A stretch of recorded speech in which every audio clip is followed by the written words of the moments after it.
We had been talking about my dog Sparky the day before. Sparky was a bad little dog who wet on my bed.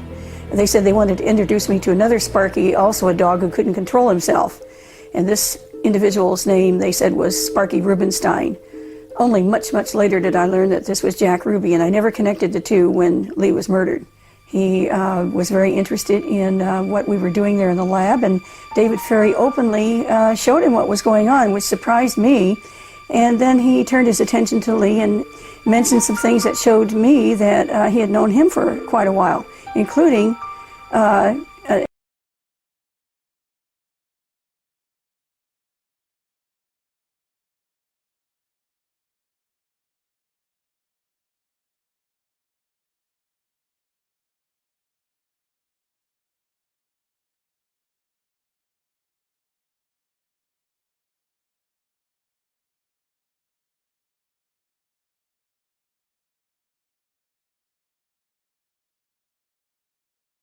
from there to Fort Worth, Texas, with Johnny Roselli in the car. I was well aware that Johnny Roselli was involved in the government actions. He was like the license between CIA and organized crime, and he was heavily involved in the invasion of Cuba, Bay of Pigs, Chiano's Bay, whichever you prefer to call it. But he was also very tight with Frank Sturgis. Frank Sturgis headed up the SAO, which is the secret army organization, what this is all about. And they've had so many different code names for wanting to kill Castro, I couldn't even name half of them. But every time you turned around, somebody had a new operation going. I didn't know where we were going to Fort Worth. He's told me, and he had directions, and I don't know if he'd ever been there before or not. But we went through Fort Worth.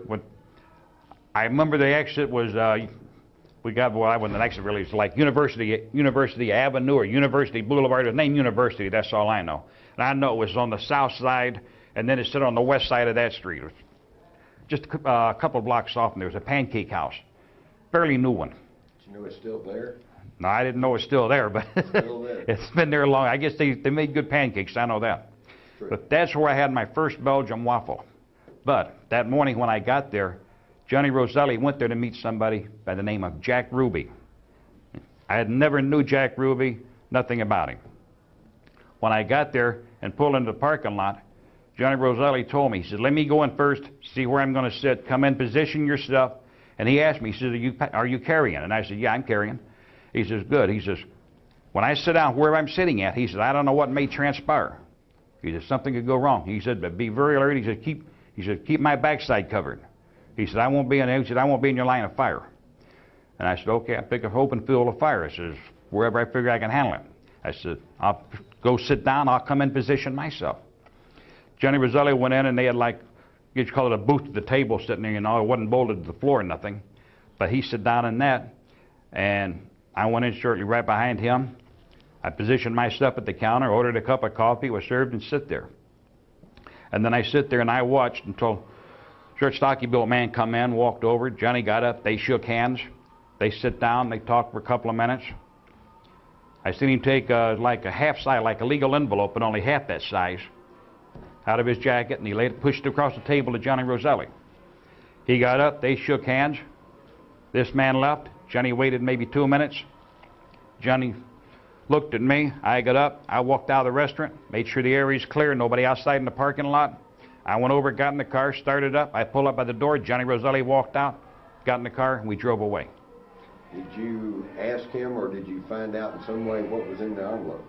On the way back to Dallas, Johnny and me was riding down the road. He didn't open the envelope right away. We got almost, I think it's Arlington. It's about halfway there. I'm saying halfway. It could be less one way or the other. Been a long time for me. But we was right about Arlington. And Johnny opened the envelope up and started taking stuff out and looking at it. Excuse me. He's looking at it. I'm noticing over. I'm watching over while I'm driving. And he's got these little black wallets, like half-sided, like identification wallets. And he opened them up, and there's identification plates in them, and there's badges in them. At that point, I didn't know what the identification on it was, because he's sitting there looking at it, and I'm not going to lead over. I'm not going to say, give me one of those or anything like that. I'll wait when they want me to know, he'll tell me. And then he opened up a piece of paper, and he unfolded it. And there's been a lot of discrepancy over this part now. But Johnny Roselli said they only made one change in the route.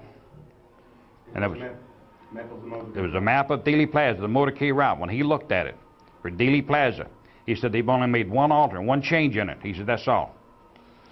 And I said, what's that? And he said, they're going to go down Elm Street. So they're going to stop and make a detour and come around this little street here.